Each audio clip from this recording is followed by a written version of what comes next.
And we're live. Welcome to Chill Tech Podcast, episode 37. What's up, y'all?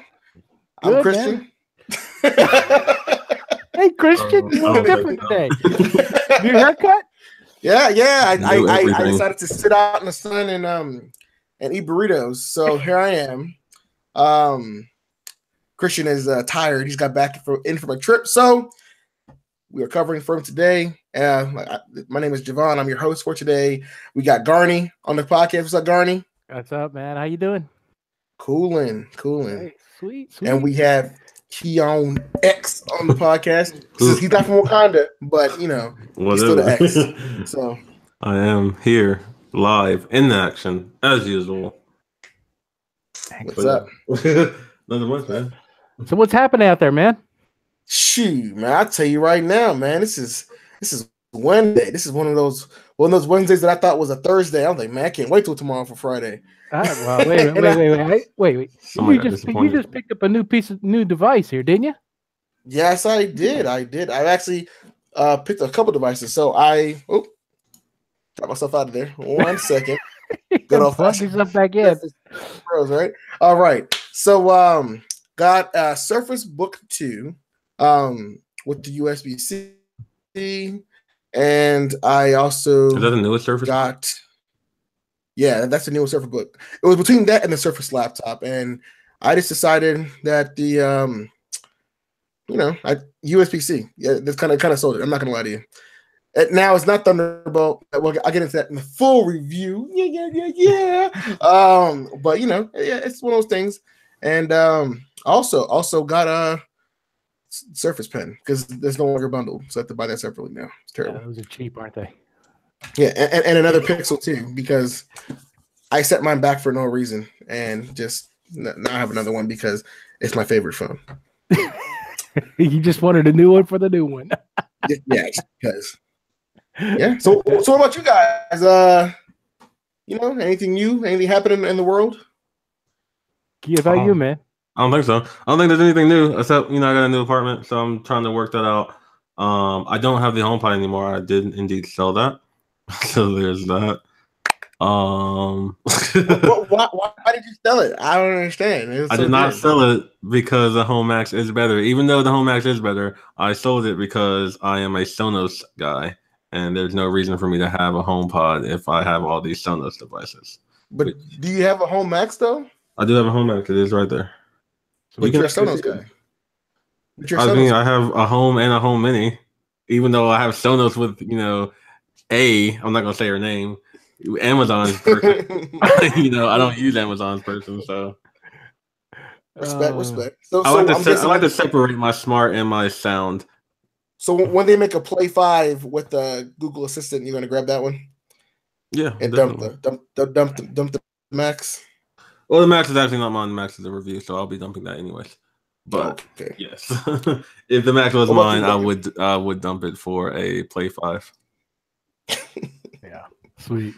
I don't actually if I would buy a Play 5 right now over the Max. Oh my gosh! All right, we're done. Move on.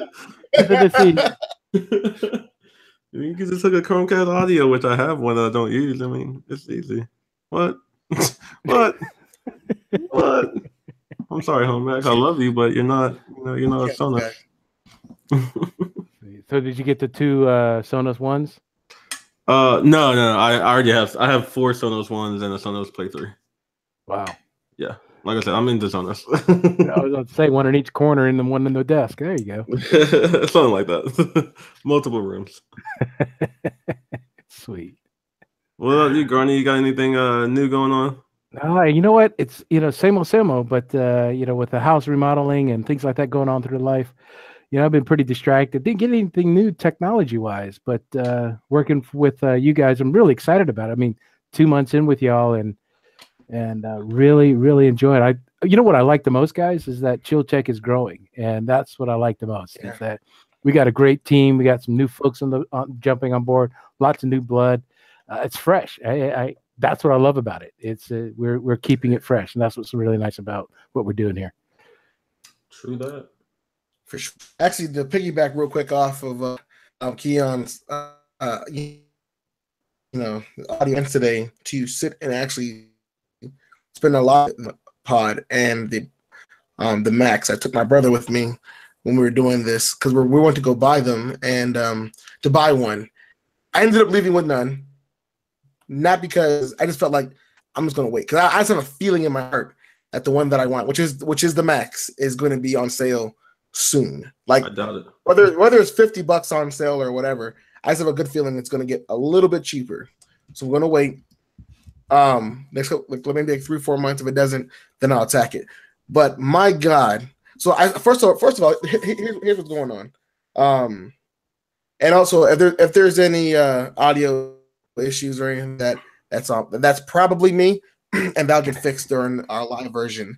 I am running a couple things right now and on the network that's not necessarily me, but it has to be ran.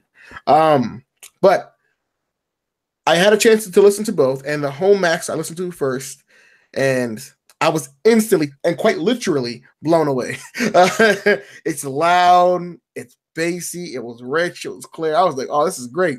And then I went to the HomePod, and I was just like, it's good. Like, it sounded good, just didn't sound great. Huh. So that's interesting. When I say great, it sounds as good as the Home Max, and I don't know if it's. I played the same exact song. It was what is it, Crew by Gold Link, and what you saw. I just want to kind of see how it sounded, and it's just the bass is rich for some reason, really rich on the HomePod, but for some reason the volume and like the separation didn't really sound as good to me. And I stood right next to it, waiting to get that kickback and that, that same boot from Home Max. It just wasn't there. So, I mean, like I said, for all of its letdowns and that comparison and sound quality, I was like, yeah, this product, it's not for me. Well, the only thing that I will add to that is, like, for the Google Max, for me, sitting in my main room, what I thought, hey, maybe I can because it's got a 3.5 millimeter audio jack on the back. So I thought, hey man, why don't I just let me just run my my TV on there, and obviously it's not a glass line that I can actually plug into, so I just ran the audio from my TV to the Max and there's a small impedance between the Max and what's on the TV. So hopefully one of these days they'll figure that one out. I don't know if it's a hardware issue or not, but that's what's keeping me from giving it full on 105 stars. The it's 475 for me because of that small impedance. If you just hooked up to your phone but how many of us are using a 3.5 millimeter audio jack to it? I was about to say, how many people are hardwired to a Mac? Yeah, exactly. But I'm just saying that's the only issue I have with my Macs. I love that thing. I could stand. What's really interesting is this tunneling of the bass. I could stand on one particular area of my room, and the bass is heavy. Now, this is a large room. It's approximately, a 40 by 30 room, and it's loud. It's great. It's awesome. But if I stand in another part of my room, I don't get that bass. But then again, it's all based on that acoustic engineering. I haven't had a chance to play with the Home yet, but I'll see if I can go to one of my friend's place and borrow it for a few days. HomePod to me is great when it comes to sound. I can't say anything bad about it, except for it doesn't get as loud as the Max does. But it's definitely great. Of course, as everybody has said, the smart stuff isn't there. As far as if you're comparing it to an Echo or a Home, but for me and for what I think the general public, then probably not going to care as much, just because what you need to do, timers, simple questions, and controlling your smart devices, it can do. So I'm not sure the general layman what else he or she is gonna want to do with a HomePod, besides of course playing music from a different source. But other than that, I think it's a great device. $350. $350 is a decent price. $300, I feel like it would be a little bit better, just because it'll be easier to swallow, especially where it is now. Once it has AirPlay 2 and all the other updates, $350 is easily fine. It'll be a great device.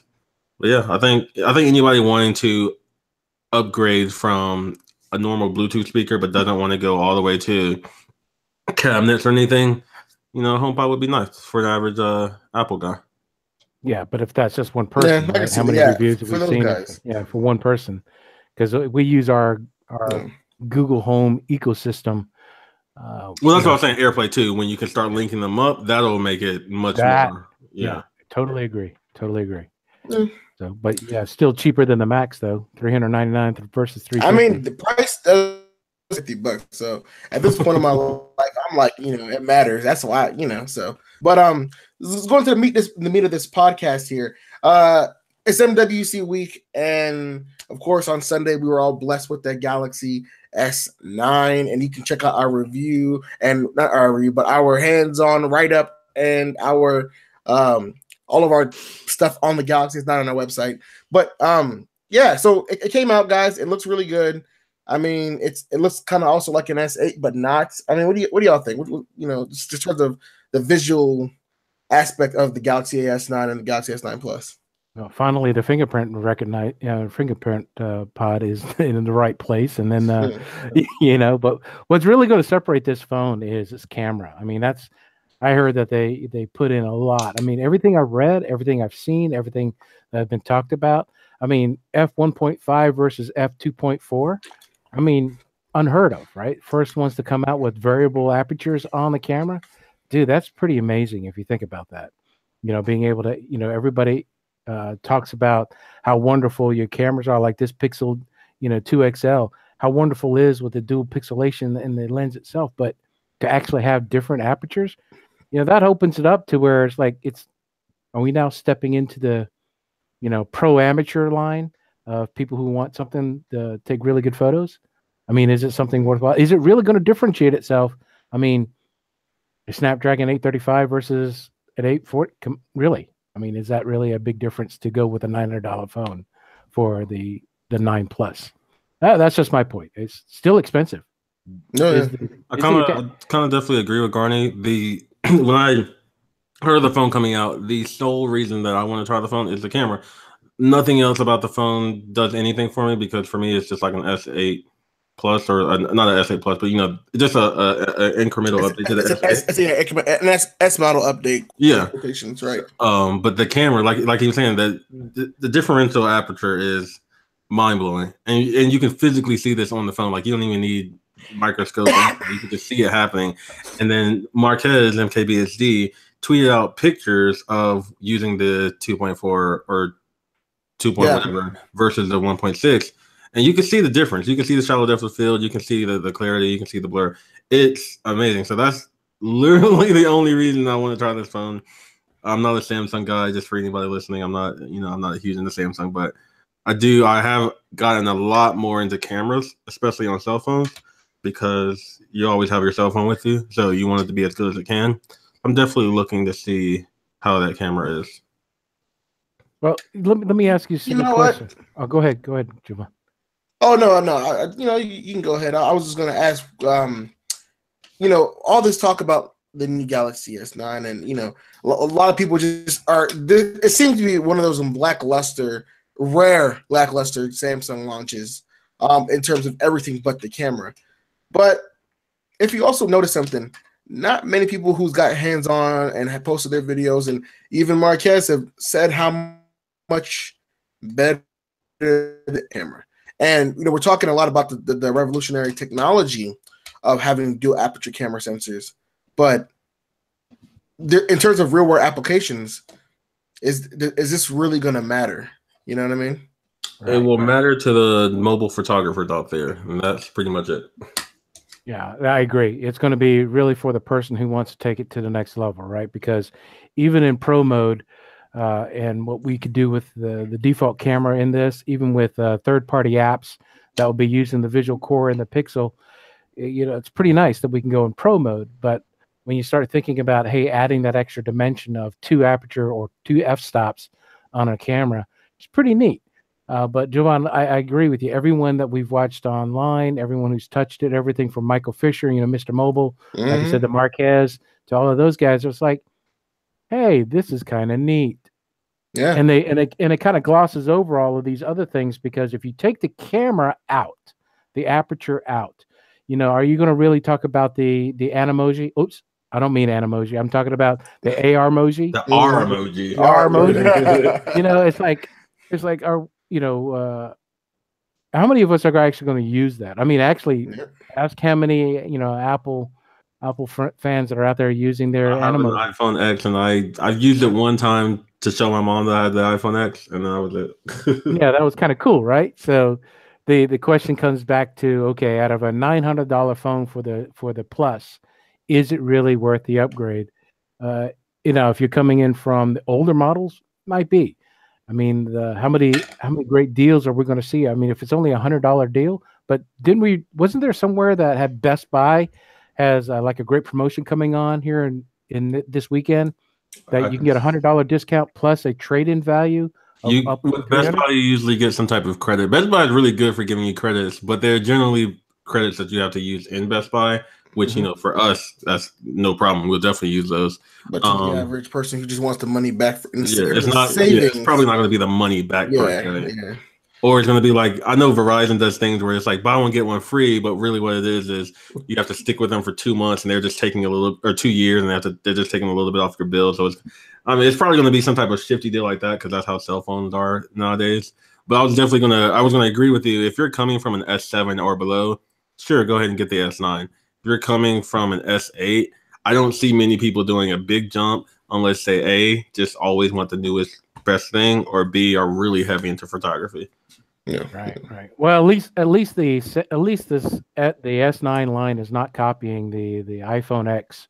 The top notch. Not like think about it. I mean, who was it that came out? The Zenfone 5. Huawei came out with one too. I'll tell you right now, man. Samsung's missing out. That notch is so hot. But you know what? This is interesting because we're talking about the Samsung Galaxy S9, and last year this time, the reactions were a little bit different. Everybody was more excited. We're finally seeing this 18:9 or 19:9, that taller aspect ratio from these devices. And last year, the first thing people started their hands on was the camera was amazing. And it was so good. It was like the Pixel 1 in some aspects, and in some aspects it wasn't.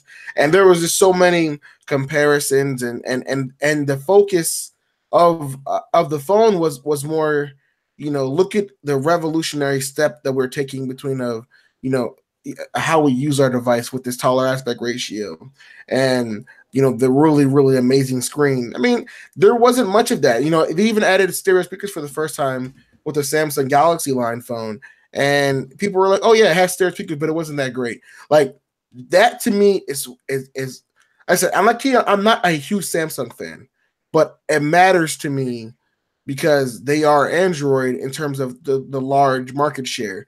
And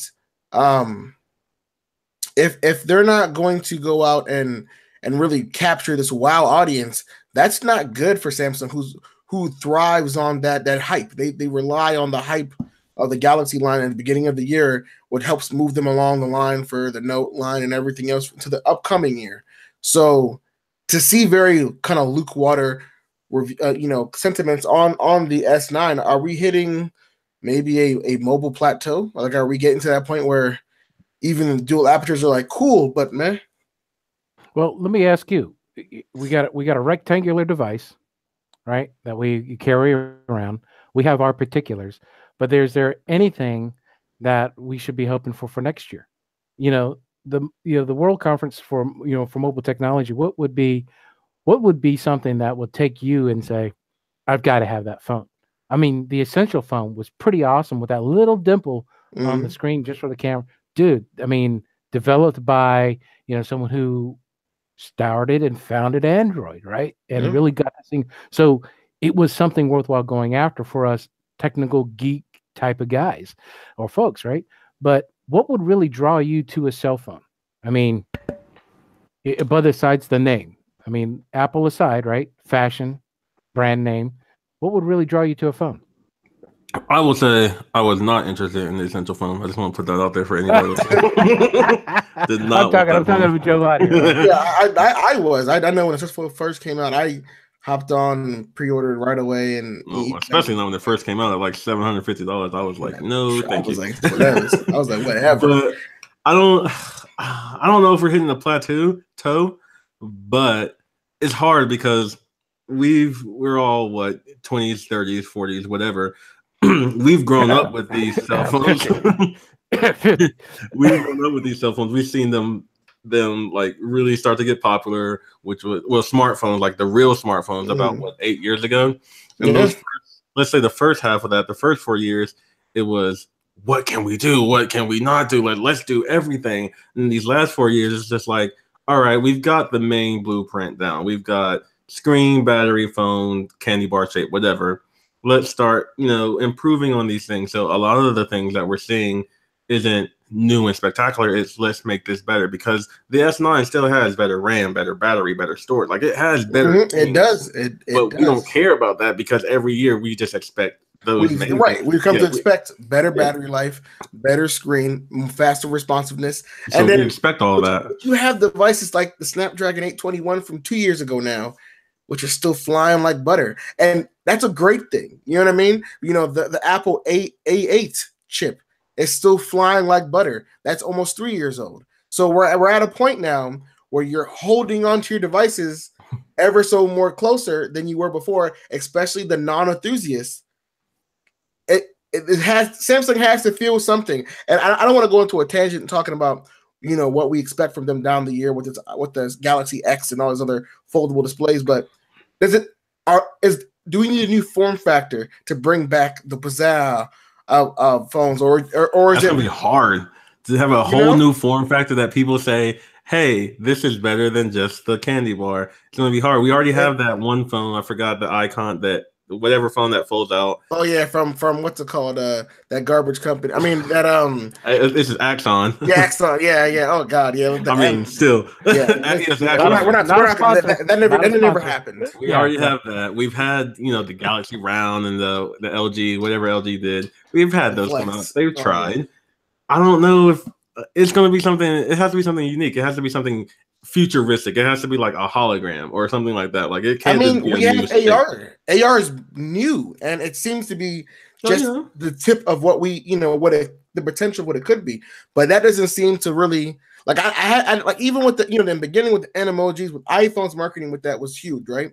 But I doubt, just from the design of how the AR stickers are on the Galaxy phone, I don't see them doing commercials in that same an emoji style that to attract you. Like, oh my gosh, I want to make that for my Instagram, my Snapchat. You see what I'm saying? Although the application on Samsung side is actually more superior because it can plug into more apps. They may though, because they did that like sly commercial about, what phone do you have? Oh, I still have this. Oh, you can't do that. They did that one commercial with Samsung. Yeah, but so they may do something, but it's not gonna be like super huge. About that mom or dad that walks in there with their kids yelling and acting a fool up in Best Buy, and they grab a device and they're like, all right, it's time to upgrade.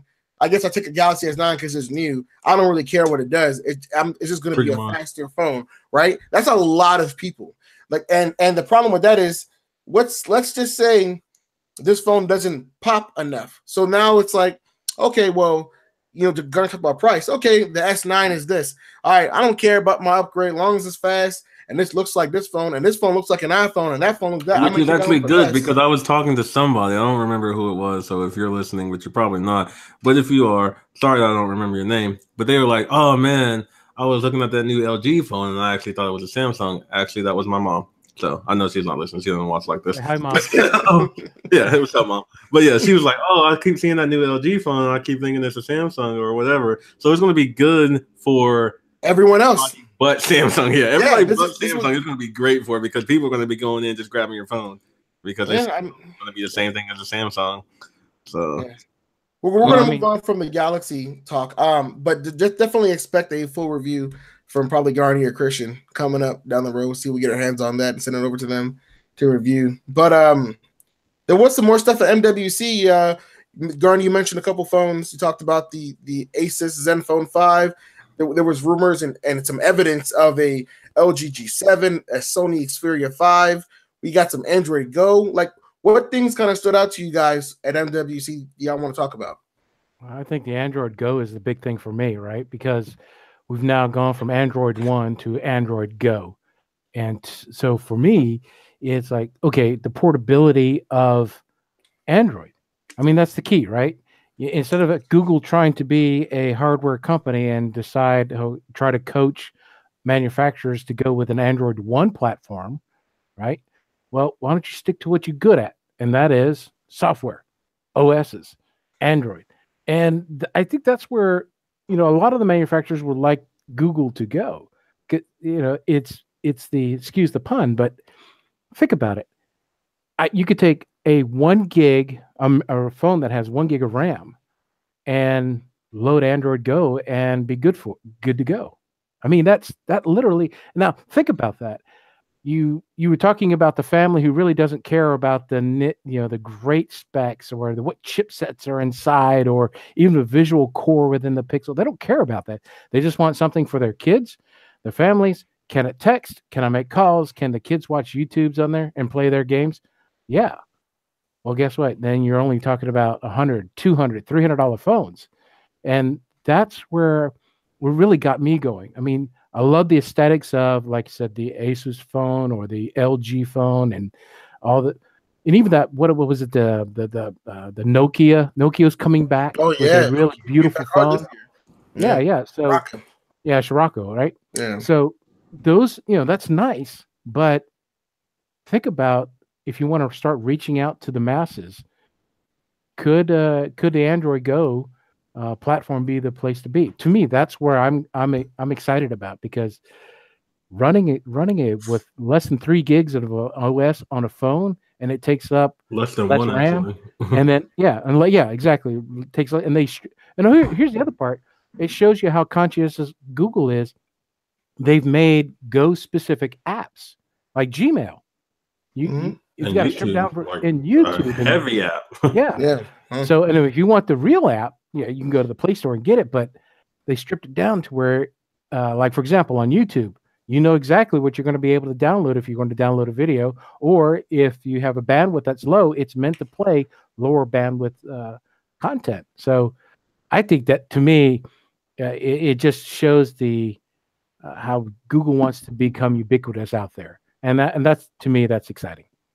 I agree. I do think this is the way to get the next billion users on Android. And when you said like that when I used that analogy earlier about the family, about coming into Best Buy and picking their phone, I want to say even a little bit more. I want to get more in detail about that, because someone for Android Go, to me, there's someone primarily in countries where computers are extremely expensive. Like, we're talking about a $300 computer is like a large chunk of your salary, and people who would usually get those Android ones or premium, the OnePlus phones and those high-end mid-tier phones, even like those blue phones, are extremely expensive. $300 phones are expensive. So this is Android's chance to replace a feature phone, I believe, in terms of a extremely low-cost device that can have an OS that doesn't suck, in terms of being overly heavy on features to hinder the experience and make things essentially a mess. Because the thing about feature phones is that as non-sophisticated as they are, they work. They're reliable. You know what I mean? So Android Go is Google's. I do think this is their way to say, we're going to make a reliable OS for phones that are just essentially sucky, right? So here's where I see them making a big play in America, and that's Metro PCS, Cricket, all these major MVNOs. You know what I mean? Like, when people want a cheap phone and they don't, like you say, they just need a call, the text. They're not really heavy on the data side. Now, Android Go, although the apps are lightweight, they're still pretty feature rich on what they can do, because it's built from the ground up from an architectural level. But a lot of those phones are free. You walk into a Metro PCS, if I want a $30 line and I don't have cash to put down for a phone, they're handing you a feature phone. this is your free phone essentially. Here's, you know, welcome to the club, and then you pay $30 a month, right? I see that on that level, you know, where here's Nokia and, you know, ZTE and all these companies and LG who makes a bajillion phones for that low end, you know, and Samsung too. Here's their chance to come out and say, here's a lightweight version of a phone that's 50, 60 bucks, 100 bucks that doesn't suck. Here's a phone for your children who, you know, they're now getting their first phone. They can still text you with any app that they want to use. They can still use a lot of the popular apps that Google is turning to Go versions. And you know, you're still going to get reliable security updates. So this is not a phone that's going to be abandoned, because one of the big things about these cheap phones that ran Android before, not only were they a, you know, a laggy mess when a feature broke, or when Bluetooth stopped working, or when Wi-Fi bugs were happening, there was no patch to come out and fix that. That was whatever it came with and shipped is what you're going to get. If it came with Android Marshmallow, you have Marshmallow 20 years later. It's just what it is. And with Go, there is some promise of 4 years of security updates and up to 2 years of OS software updates. Now, the OS up to 2 years, I'm pretty sure Trouble is not a part of Android Oreo Go, but I'm sure Google's saying, listen, at least 1 year of updates, you know, at least give the customer 1 year. But with security patches, you can fix small things, as we've seen before. With security patches, you know, some security patches will come out and they'll fix some things. So I'm really excited to see what we're going to get now with the next billion users, because Apple doesn't have anything for them. You know, they're not, Apple's not, they don't care about that. You know, not to say they don't care, but as of right now, their plans isn't to get everyone in India and everyone in China and everyone in Africa who has, you know, they're now getting HTTPS lines, right? So these guys don't have, you know, LTE speed. They don't have wide roaming centers. So for them, it's getting a phone in your hand is a next generational thing for them. It's something that we've experienced and got comfortable with, but now they're not entering that realm. And to get it at a price point that makes sense on a network that makes sense, and then that take away you know, that layer of security and peace of mind that you would normally not even worry about with the cheap Android phone. This is a great thing to see, and I definitely see not this year's I/O, but next year's I/O. We're going to talk about Android hitting that next billion. There you go. What do you think, Ian? I definitely agree. Javon took a lot of my points there. Yeah, I was trying to, because, you know, I see you smashing on that sandwich, so I was like, no, I got cheese sticks over here, but I'm not gonna lie, I got mozzarella sticks. Man, send some of that over this way, man. But no, whenever these events happen, the bigger events, I'm not terribly super impressed with phones, because phones are going to come out, phones are going to do what they do. Yeah. We've seen that before for the past 8 years. And you know, every once in a while they get excited when Google says Pixel number 85, but still, yeah. So Android Go seems to be one of the biggest, most interesting things for several points. For number one, just like Javon said, Apple is not going into this area, and it doesn't even look like they're interested. They tried to do it once with the iPhone SE. Well, no, the SE. Well, the SE and the 5C, but those are still, you know, $400 phones when you're looking at that price. Yeah. But what they're really banking on is for you to buy one thing, and then you to buy another Apple thing, and then you to be stuck on that ecosystem. But their prices aren't for third-rate countries. Their prices are for first-rate countries, emerging countries. Yeah, that's not what their prices are, and that's just not their business model. It's no fault to them, because, you know, I like Apple, I like most of their products, and they have their audience that they're going after, and it's really not the emerging place. And for Google to do this, it's a good way to get Google's name even more out there. It's a good way to get Android even more out there.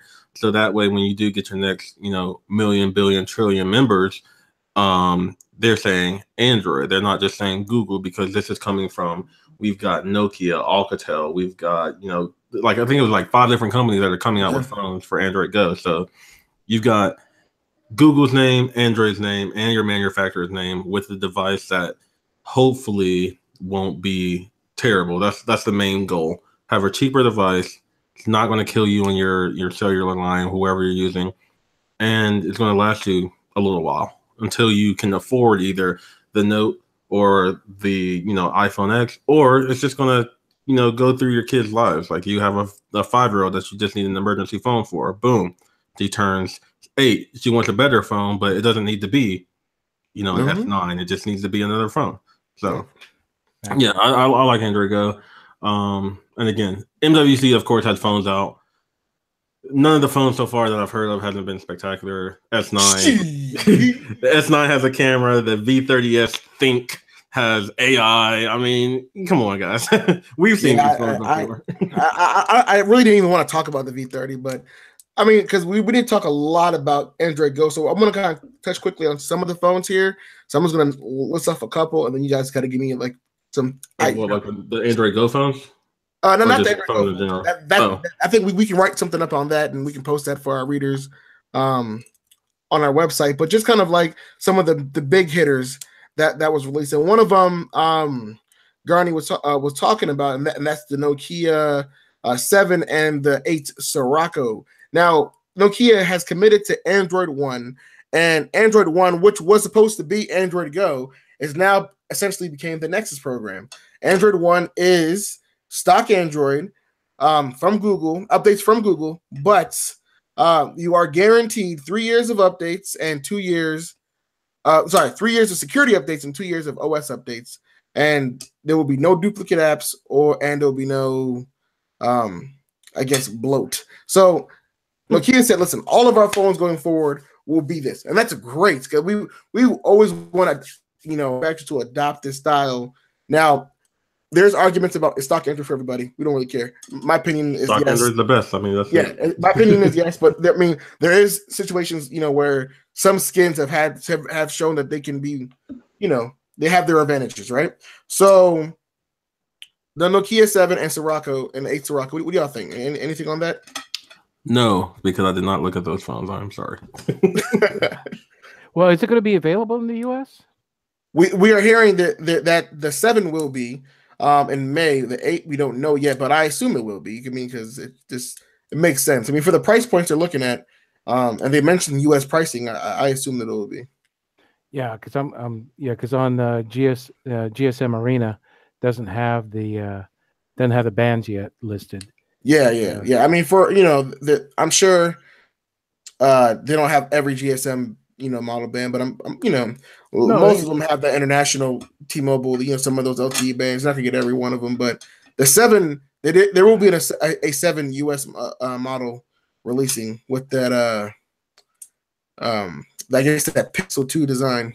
Well, let me ask a silly question. I mean, what the phone the Sirocco 8, I'm sorry, the Nokia 8 is coming out around $750 US dollars. Decent battery. Can I ask a silly question? Why do we have last year's processor in it? I mean, an 835. Good. Well, no, good. I agree. Like I was just saying, the processors as definitely the game has changed since the 821 or the 820, to be honest. But I mean, you're using a Pixel. We're all using a Pixel 2 XL as one of our phones, right? The 835 has proven to be the chip. Like this is one of those rare chips where we have had no issues, no mid-year cycle upgrade. Like it has been butter. Like battery performance has been great. Like these Cairo architecture it's everything's been amazing about the 835. So we can guarantee that phone will run well with the 835. Now I see what you're saying about that price point though, because at $700 you can get an 845 from and less from many other people.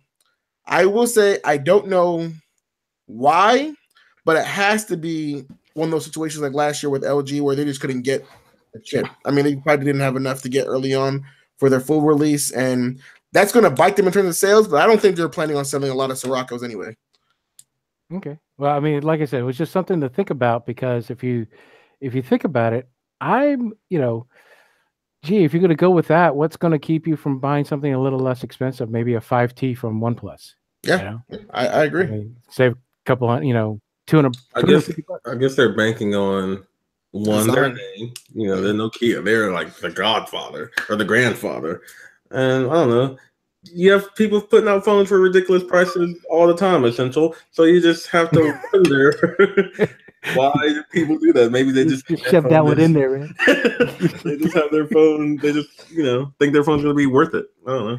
Well, it was just it's worth it. I mean, because when you think about what when we back in the day, right? Nokias were indestructible, right? We still see memes on that all the time, right? The old original Nokias that we have that still plays that snake game on it, right? But it was an indestructible phone, and they, when they got part of Microsoft, they went, they were going downhill because they weren't innovative. Now that they're on their own, is this a resurgence that we're seeing of Nokia? By far, I think we're gonna see. I mean, also, we're talking about this numbers. Nokia sold was it like 60 million phones last year? That's crazy. Well, no one thought about that. But it's all sort of ranges, right? Just right. It's everything, but I mean, still that we're talking about HMD Nokia, not although it's different but the same. A lot of those Nokia and Microsoft employees that were part of that stuff, they're building those relationships again. Like they brought back the Leica branding on the cameras. They have that Pro app again. I mean, I think there will be. I mean, Nokia has a chance to be one of those big companies, especially on the West side, where the U.S. market, we're still very Apple, Samsung, Google. This is going to be a familiar name, especially after what happened with Motorola and their debacle. I think this would be a good chance for Nokia to bring in, and I do think they're going to see that this is stupid with the pricing. They're going to probably drop the Sirocco for America, or just update the specs. They'll probably put an 845 in there when they get a chance, and then. I tell you what, when you walk around with the new banana phone from Nokia, that what is it, the 81 the 81 10 or whatever, 8110, yeah. So when you walk around with that new banana phone, I'll be happy. Oh man, yeah. But right now, there's no differentiation because if someone says, "Oh, Nokia 8," I'm kind of like, yeah, I got you. Yeah, that makes sense. So what about the Sony? They dropped some phones. They redesigned their phone line finally. This is the XZ1 or 2 XZ2 and the XZ2 Compact.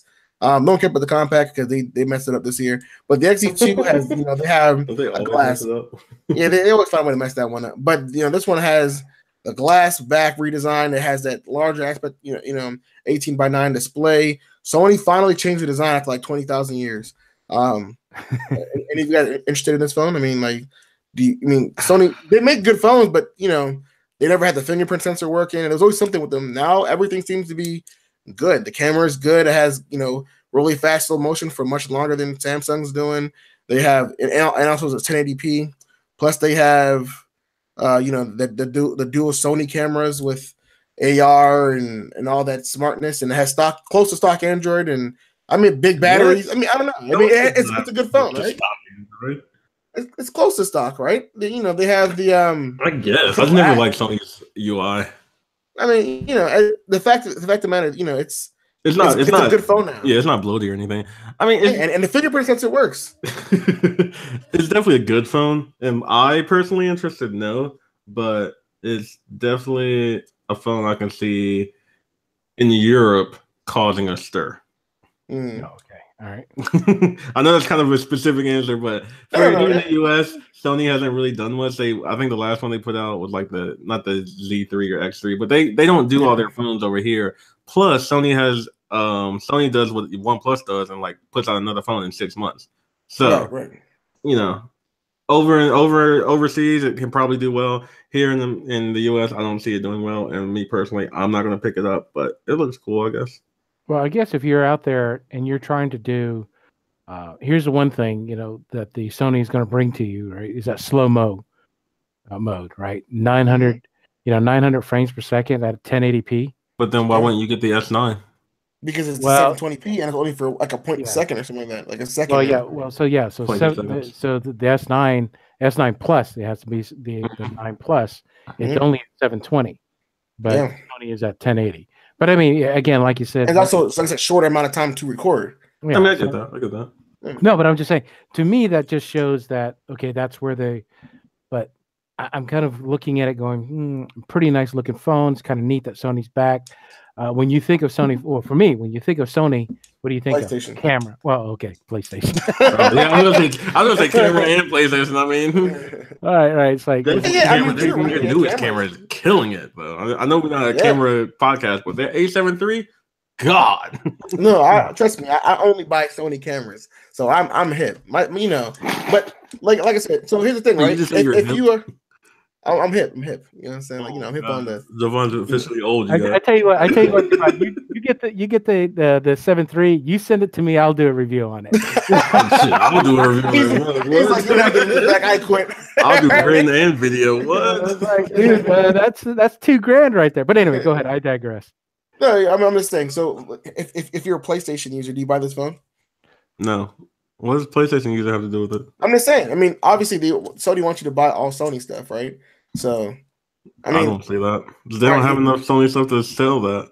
So, do you feel like they're missing? Something is missing for Sony? Do you think they should take care of their PlayStation users and their camera users because to buy their phone, like something from that should make you buy their phone? Like, should it be a PSP or something? I don't know. I feel that one, Sony's market in the US is paltry, and I know I've said that a couple times, but it really is. And since I'm in the US and not overseas, I don't know how popular they are overseas. I see some phones here and there, but their camera game, they're top notch. Their video game is top notch. So I know that in those two areas, they have nothing to worry about. I don't know if they're worrying about their phone so much. I don't know if it's like a real priority for them. I feel like they're putting in. I mean, it costs plenty of money to make 4 or 5 phones a year. It's not cheap to make 4 or 5 phones a year, and they're not selling in gangbusters anywhere, not even in Japan, which is no, but what I'm saying, because if you look at Sony's line, Sony outside of the US is like Samsung in the sense that they're trying to make a phone for every different person. Like they have the Z3, the ZA1, and then they have the A line, their X line, their Z line, Ultra, different size. So as far as that goes, they're trying to conquer it. I don't know if they're doing it, because again, I'm not over in their market, but they're definitely putting out something for every person. And the latest phones that they put out, the XZ2 and the XZ2 Compact, they're for the premiums people, and it's great for that. All right, so what I'm gonna do here, wrap up the rest of these phones here. I'm just gonna give you guys a chance to all the top-notch phones. Yeah, right. I'm pretty much gonna give you guys a chance to just kind of grade each one. I'm talking about like the actual notch, top notch.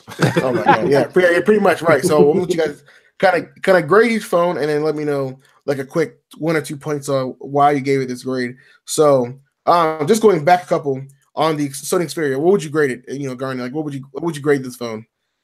I wouldn't give it a second look. It just doesn't give anything to me. So I would say, yeah. Thumbs down. Yeah, thumbs up. Halfway. Give it a B.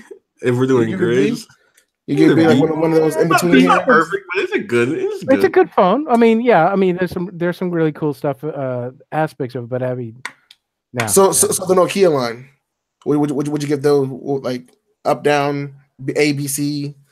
Okay, if we're going, yeah. I have to say B minus. Minus. Oh, okay. So the 7 and the 8 Sirocco, just B minuses. Mm-hmm. All right. So let's talk about the hottest phone of MWC, the real showstopper. That Asus Zenfone 5, man. Gee, with the selfie camera, the selfie thing. Nah, the iPhone. 10 the notch. Yeah, the notch. A+ already. Like it has you already know what it is. That J looks sexy. No. Wait. Twilight Zone. Wait. Hold on. Where am I? Oh my God. Can we just talk about that there are 3 phones, at least 3, coming from MWC doing a top notch, and from companies that you've heard of, Asus, Huawei, and I forgot the other one. LG. No, LG's not coming out with one. Yeah.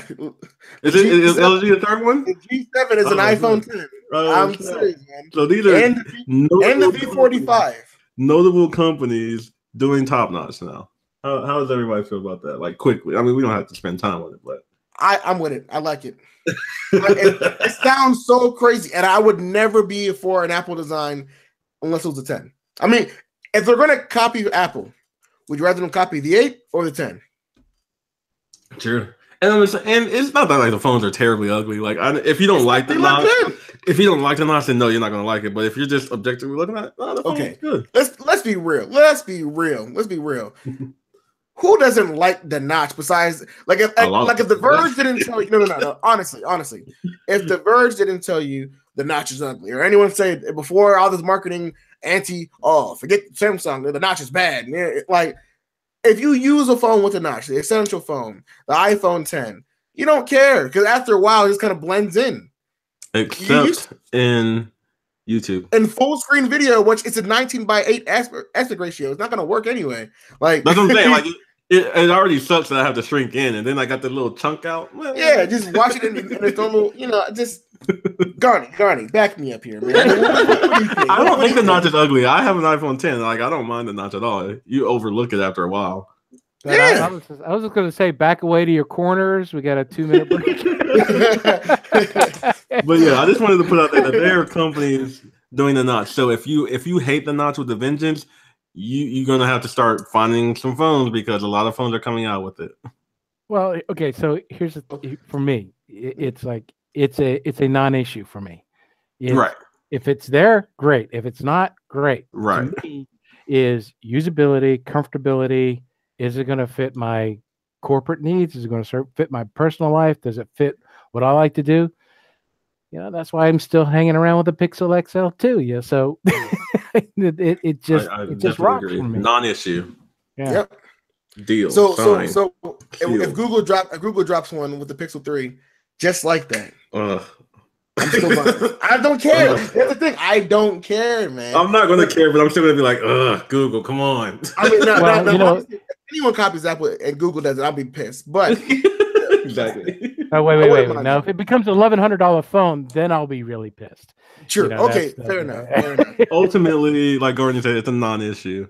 Yeah, non-issue. I'm telling you right now, I'm giving a Zenfone 5 an A+ for design. It does look good. I don't like the back. Listen, I give it an A for effort, A for effort, and a C for copycat. There you go. An A for Apple.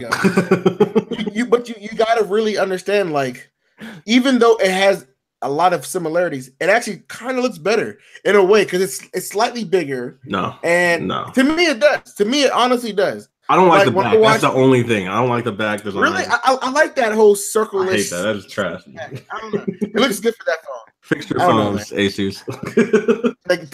Same thing. LG, G7 and the leaked and the leaked V45 A+, man. The design is crazy.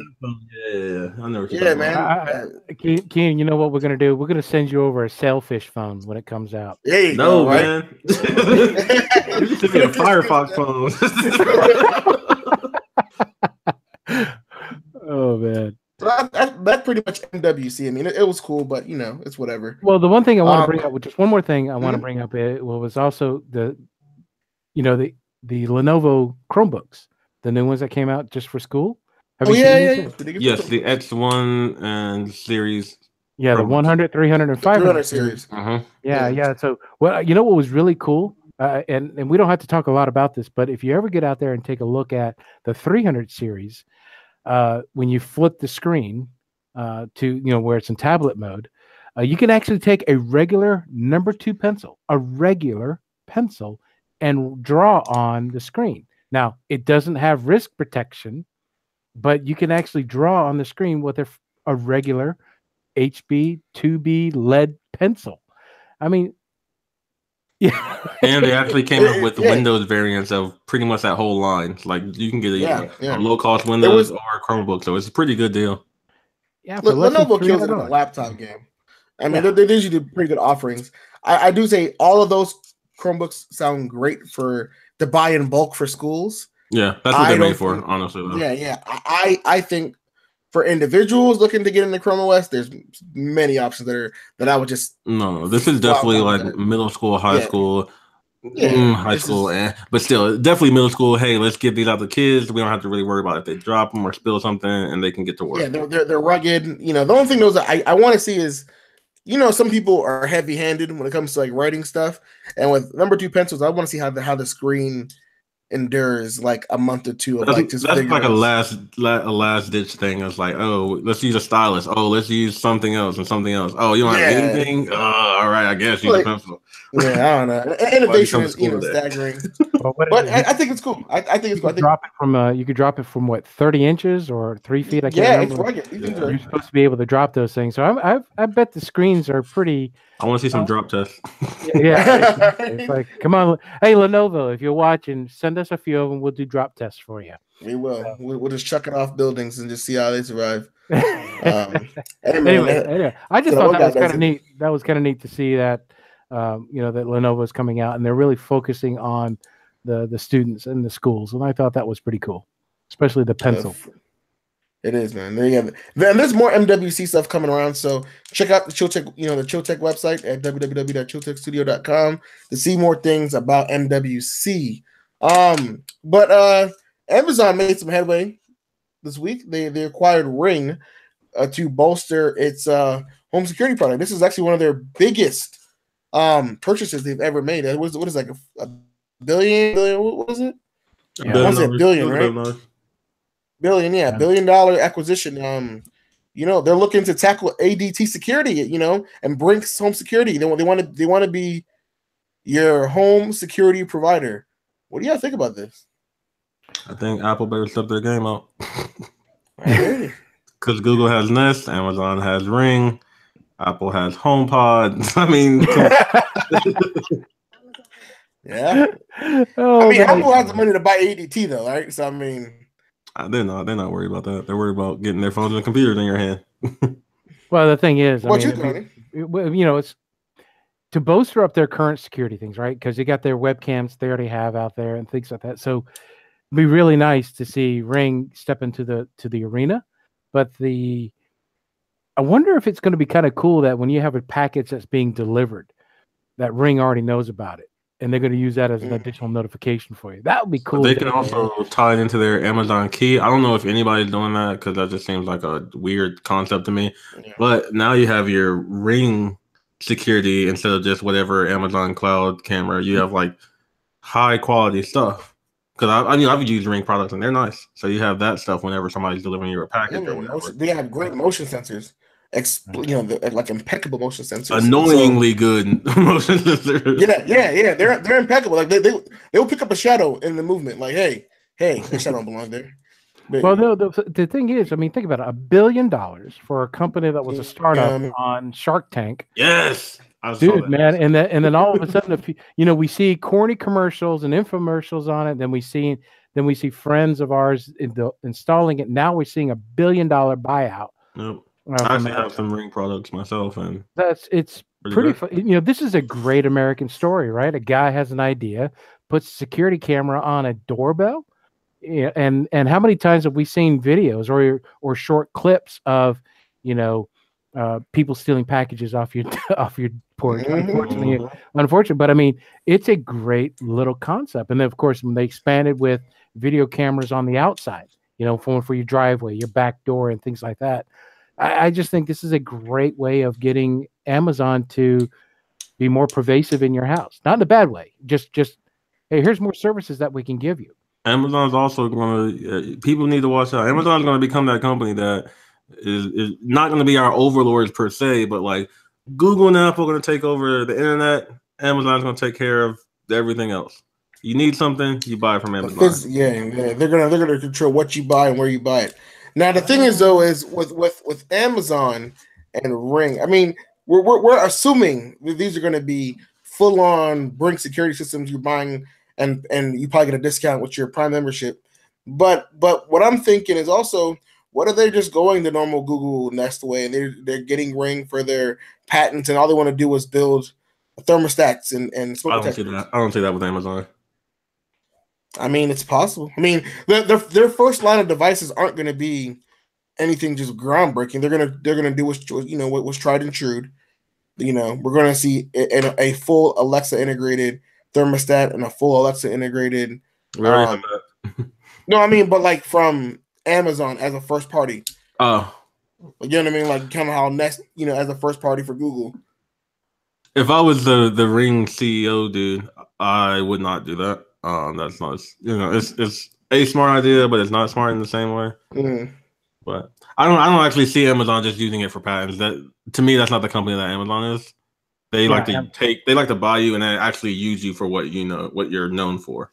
They just like to slip Echo in there as well. Well, I mean, the thing is, look at what they've done with Zappos, right? Look what they've done with Twitch. Look what they've done with Whole Foods, right? True. They're still independent bodies, but Amazon is now being part of their ecosystem. So it's kind of a reverse, right? Usually, you think of acquisitions, you think that brand name that's being bought out would go away, but in reality, like Whole Foods, for example, Whole Foods is not going to go away. Mm-mm. Amazon is coming in, so you could buy an Echo device inside of Whole Foods, or you can buy your Whole Foods on Amazon. It's like a true partnership instead of like I'm swallowing you up and to use you. Right, and so with the ups and downs with the entertainment world, right?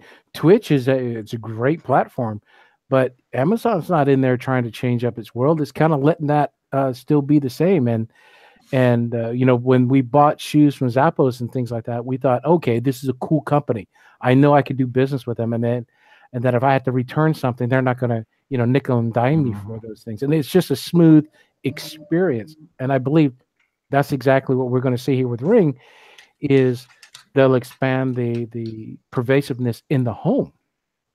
Okay. But I also like it that now that I have Amazon Prime, it's just I get a bonus at these other places. Like I don't ever shop at Whole Foods, and I don't really use Twitch, but I can use Twitch now because I have this bonus thing that comes with Prime. Or if I go to Whole Foods, I have this bonus discount or whatever delivery whatever it is, just because I have Amazon. So that's nice. Yeah, you get your 5% credit on it. Amazon like that good guy business that you like to you like to like Amazon. And it's hard not to get into their ecosystem, especially as I said, I do shop at Whole Foods quite often, and I love Whole Foods first party stuff, like their generic stuff, right?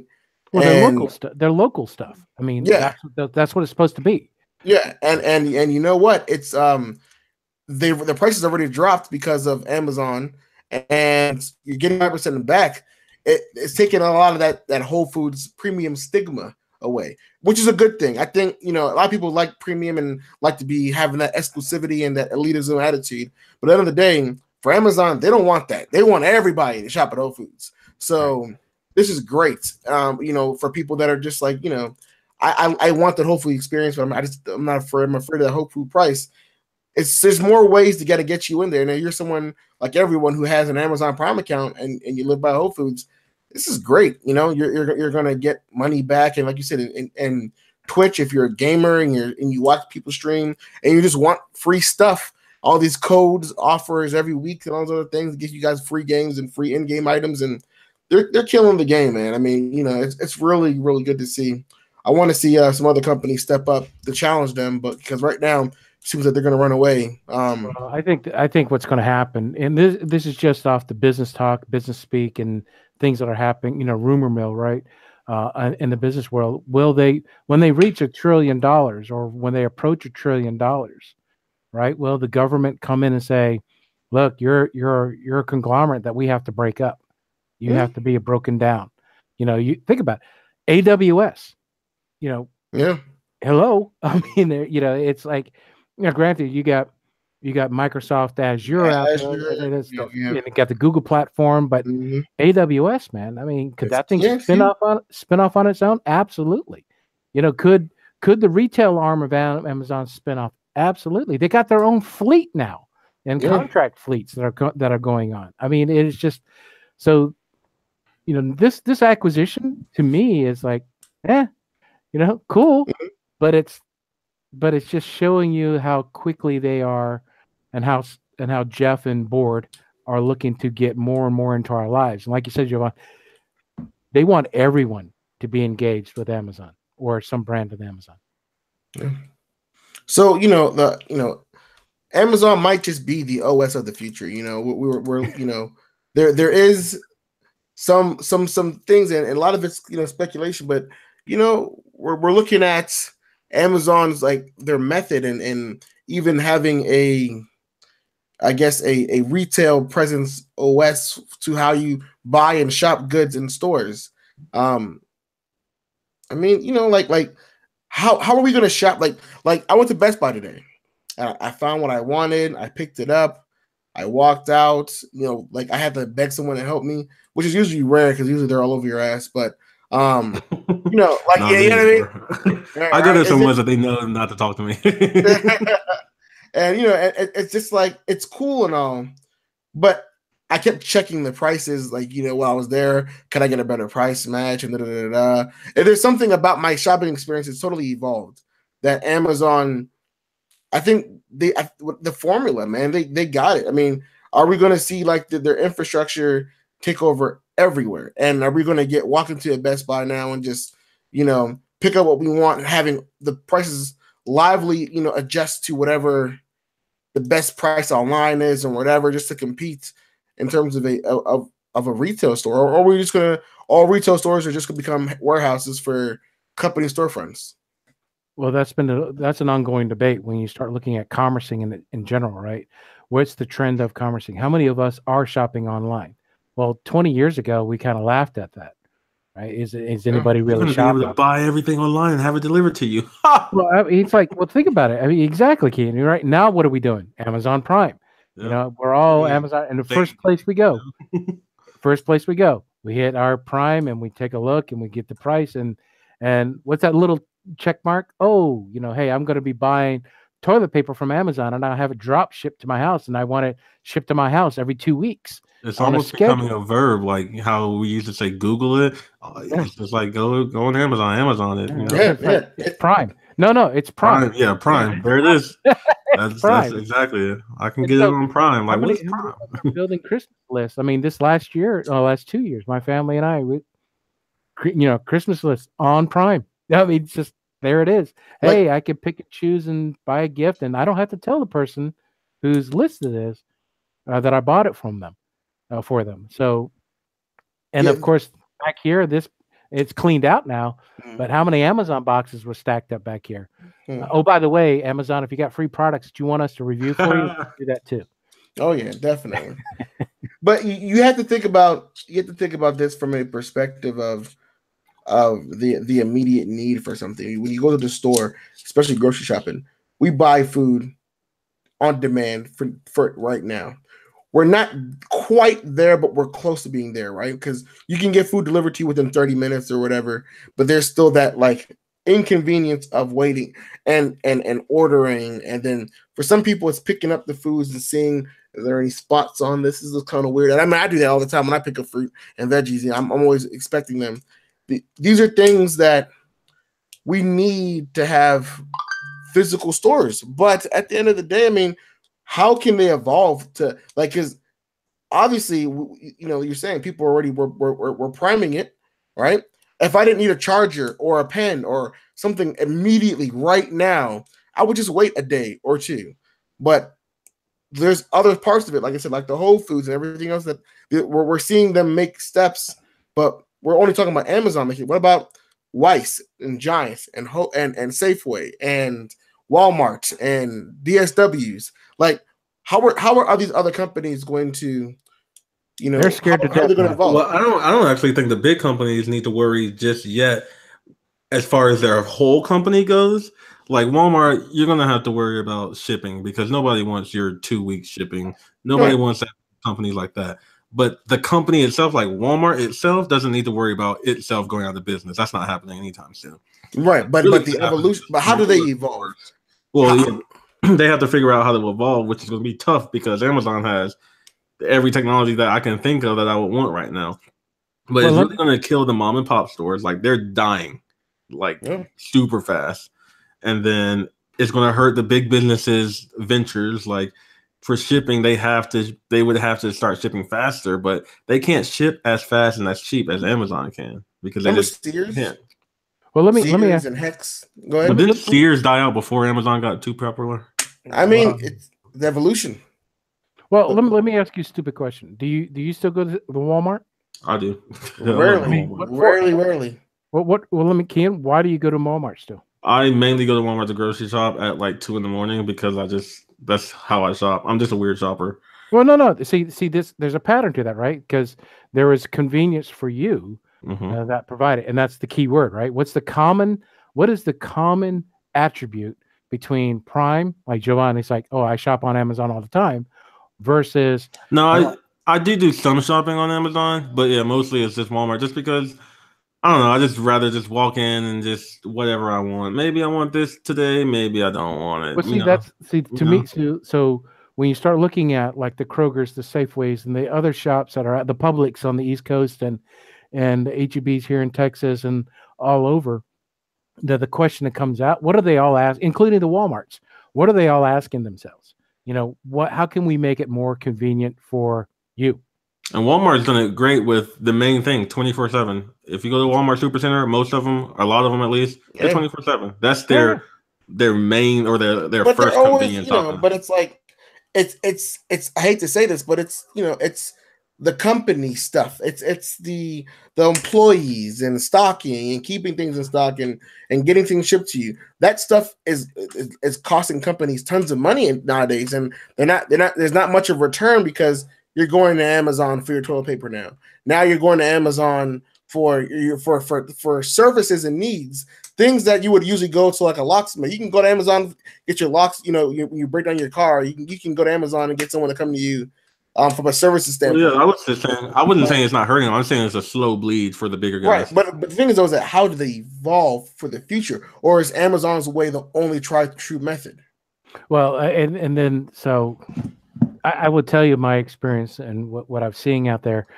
There's a lot of reconstruction happening inside like the Walmarts of the world or the grocery stores. Just pick any major chain. What's happening in the boardrooms? What's happening in all the marketing, all the sales, all the distribution? They're all trying to become more lean because of the Amazon model. Yeah. Right? Amazon is books to items, to now having their own fleet, to having their own web services offering for cloud. I mean, they're providing platforms, and for example, Whole Foods is a platform. Think of it that way. Mm-hmm. It's a platform for what? Well, great. I want to buy groceries online, or I want to be able to know that I'm going to get good quality groceries from a Prime membership and things like that. So what are these other grocery chains or the 2:00 in the morning shopping run at Walmart? Is that really going to last? I mean, here's what's strange. I was walking around, since I live here in Central Texas, I walked around one of the mall areas, and opening up by the summer is going to be an Amazon store here in town. Wait. Hey. An Amazon store. Mm-hmm. It's funny. They kind of went backwards with it. They did all the back end future stuff. And then now they're just, all right, let's pop up a store. Yeah, you Google worked on, it was features and the architectural stuff first, and then they moved to polish. Apple was polish first, and now they're trying to add features and things. And we're seeing sometimes, starting from the exoskeleton is better than trying to create the skin and start building from the inside. You know what I mean? It's just yeah. Well, I mean, Amazon, they didn't care, right? What does Amazon do? They just started building it up, provided the infrastructure, became the platform, and now they've got the store in New York. You can walk in and walk out. Oh, Portland. Yeah, Portland, I'm sorry. And you walk in and walk out, and yeah, kind of cool, right? You not have to pull out, and it's that. You literally don't pull out anything. It's so great. You just walk in and walk out. Yeah, dude. I mean, feels like stealing. Well, yeah, it's like you're walking in and you grab something, you put it in your bag, in your backpack, and you walk out. You're like, okay. Usually, there's a loud siren that goes off, or telling me to not saying I know anything about that. Right? I don't know anything about that, but it's like, the first inclination is when you cross that threshold, right? Is what, to run, or just. Yeah. I mean, it's mine. I'm sitting there like, man, it's over. They're gonna shoot me on. No, but it's definitely going to be a slow bleed for these big companies unless they can figure something out. Well, let me ask you two guys something. Is it exciting? I mean, is it neat to see Amazon become a retail OS? I mean, is it neat? To answer your question, is it neat? Yes. Am I super excited for it? I'm ready for them to be. I want them to be bigger, because the only bad thing with Amazon and all of their great things like Amazon Fresh and 2 hour shipping and everything. They're only in like 18 cities, which I understand why. But since I've only lived in one of those 18 cities, which I don't live in anymore, I kind of want it in other cities. I want it in the other 500,000 cities that we have here. So I want them to be bigger, which is kind of weird. It's like, hey, you giant, can you be gianter? You know, but other than that, like I said, I don't believe it's going to kill off Walmart, Best Buy, anything like that in the near future. So I'm not really worried. But I do want Amazon to get bigger. I agree. Cool. All right, so I mean that's a lot, man. You know, I hope you guys have some things to digest for all of our listeners out there, and that's our episode for today. It was great. Amazon is doing some really cool stuff. MWC was cool and meh at the same time, and the Galaxy S9 is just a phone that we were excited to get announced, and then when the announcement came, we were just like, man. Go back and start this over and come back again. Like, I don't know what happened, but, we'll see. The full reviews, a lot of these things are coming out soon. Definitely check us out on the website. And Keon, what's going on with the website? Where can we find it? Talk to us about some of the stuff that you're working on. Wait, did he put himself on mute? Yeah, I did. ChillTechStudio.com is where you can find us. Content is going up. Like, I love it.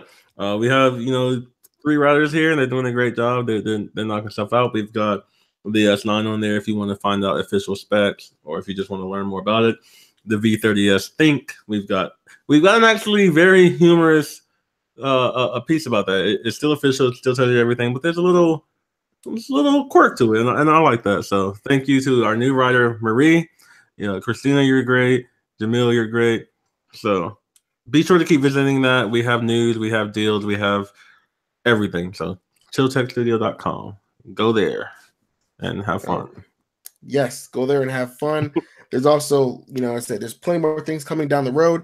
And if you want to find everyone, just go to the About page and you can click on their links. Oh, yes. And because that's you can find right there right now, but you will be able to find everybody there. Yeah, you will. Hopefully by the weekend you'll be able to see everyone on there. And as for us here on the show, Garney, where can our people find you? You can find me on Google+, Facebook, Twitter, and Instagram at Garney Bowling, GarnieBolling. All right, and Keon, what about you? You can find me at Chaoser. KHAOSDR, pretty much everywhere. Especially on Instagram. If anybody's listening, go follow my Instagram because that's where I'm trying to pop right now. Yeah, he's doing a lot of good photos, man. Check out his photo stuff. They're all mobile photos too, so yeah, pictures to you all day. Yeah, that's pretty much where you can find me.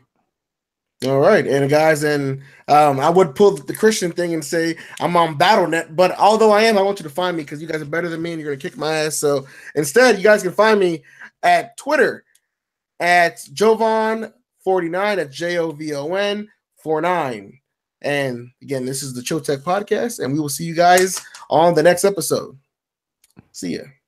Peace.